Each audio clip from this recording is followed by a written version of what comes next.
talking about the brow or the forehead lift. As the hair frames the face, the brow actually frames the eyes. Rarely is the old coronal brow lift performed today with an incision that literally goes all the way across the head. It's just not necessarily, unless, of course, there are some mitigating circumstances that would call for such an older procedure. The brow lift is really it's really now a minimal incision procedure, much like arthroscopic surgery on the knee.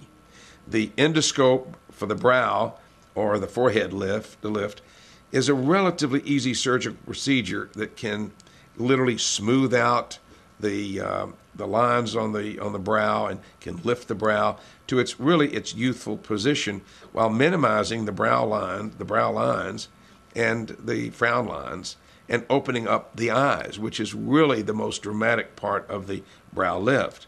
Now, there are only 2 or 3 tiny incisions that are made in the hairline, and the small endoscope will be inserted in those little openings. And actually, there's a camera on the end of the endoscope so that the surgeon can see with magnification every little vessel, every muscle, and the tissue attachments, and as a result are able to very easily separate those and then can remove or elevate the excess tissue, tighten the skin and the underlying tissues, and bring the brow line up to its more youthful and natural appearance.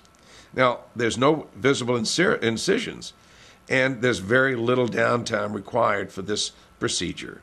Most patients return to their normal activities within 2 or 3 days.